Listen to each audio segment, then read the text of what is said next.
Fala galera, aqui quem fala é o professor Davi e hoje a gente vai dando continuidade ao conteúdo de função. Aulas passadas nós vimos uma introdução com noções básicas e hoje a gente vai estar vendo o primeiro tipo de função, tá certo? Que é chamado de função injetora. O que é uma função injetora? Uma função f de A em B é dita injetora quando x1 diferente de x2 implica em f de x1 diferente de f de x2. O que é isso, Davi? O que é que essa definição está dizendo para a gente? Ela está dizendo o seguinte: toda vez que você pegar valores de x diferentes que pertencem ao conjunto A, eles têm que necessariamente me dar valores em y diferentes. Como assim? Vou ver exemplos aqui, ó. Você pegou essa função de A em B. Quando você pega x igual a 1, y dá igual a 5. Você pega x igual a 2, y dá 6. Você pega x igual a 3, o y dá 7. Ou seja, se você pegar qualquer valor de x aqui, ó, ele está sempre dando um valor de y diferente em relação ao outro. Ó. Peguei o 1 e o 2, eles me deram valores diferentes em y. Peguei o 2 e o 3, não dando valores diferentes em y. Ou seja, essa função ela é injetora, justamente pela nossa definição. Ó.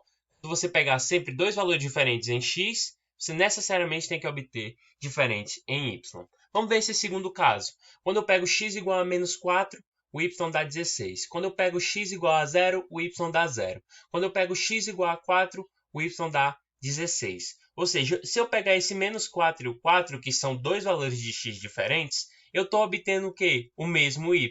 Então, necessariamente, essa função não pode ser injetora. Tranquilo? Como é que a gente vê isso graficamente? Imagina que a gente tem esses dois gráficos e a gente precisa saber se eles são uma função injetora ou não. Como é que eu faço isso, Davi? Bem simples. A gente vai traçar linhas paralelas ao gráfico, como está aqui, ó. Tracei linhas paralelas ao eixo x, na verdade. Pronto. Tracei essas linhas paralelas ao eixo x, passando pelo gráfico, tá certo? E agora a gente vai ver quantas vezes essas linhas tocam o gráfico.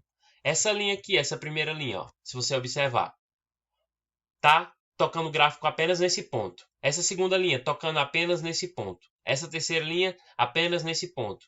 Essa outra linha, apenas nesse ponto. Se você continuar, você vai ver que cada linha dessa toca o gráfico em apenas um ponto. Se cada linha dessa toca o gráfico em apenas um ponto, então essa função é injetora.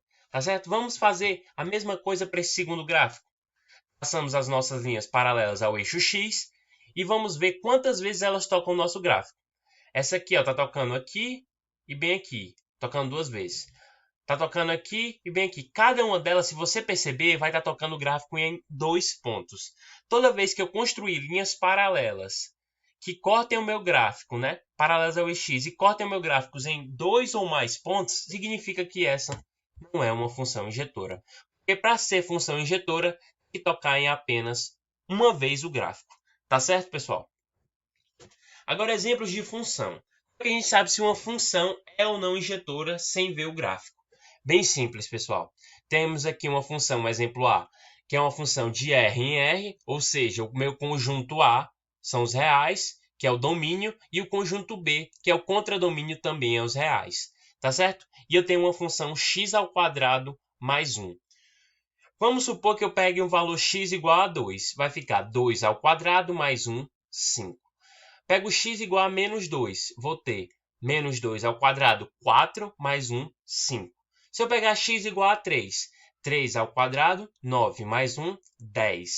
Se eu pegar x igual a menos 3 ao quadrado, 9, mais 1, 10. O que é que está acontecendo aqui, Davi? Eu estou pegando dois valores diferentes em x e estou obtendo o mesmo y. Peguei dois valores diferentes em x e obtive o mesmo y. Ou seja, essa função aqui não pode ser injetora. Porque para ser injetora, tenho que pegar dois valores diferentes em x e obter dois valores diferentes em y. Vamos ver esse segundo exemplo aqui. Uma função g que também é definida de R em R. E ela é dessa forma.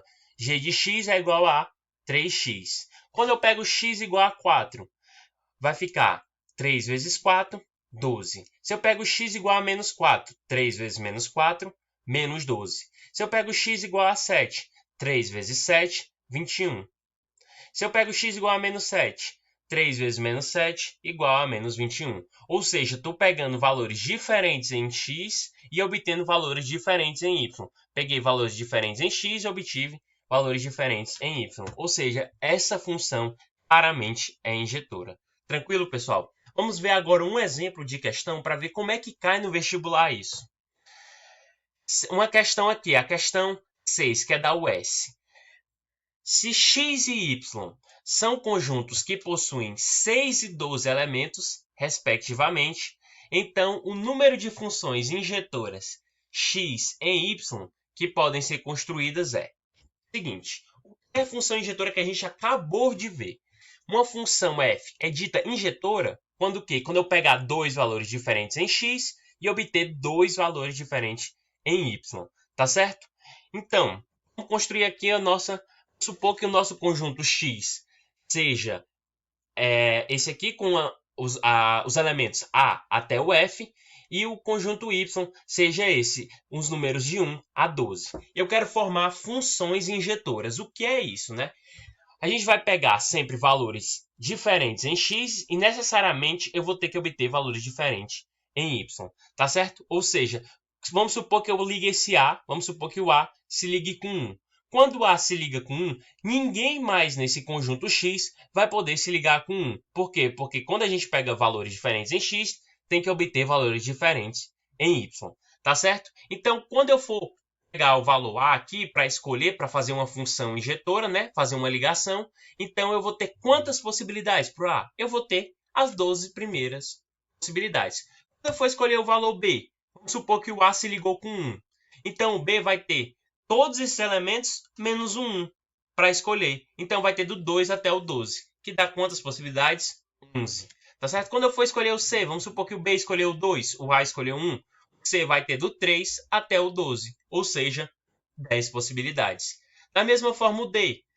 Vamos supor que o C escolheu o 3, o D vai ter do 4 até o 12, dá 9 possibilidades. E assim sucessivamente. O E vai ter 8, o F vai ter 7 possibilidades. Então, quantas funções injetoras a gente pode fazer? 12 vezes 11, vezes 10, vezes 9, vezes 8, vezes 7, que dá 665.280. Item A. Bem fácil, bem simples. Forte abraço, pessoal. Até a próxima.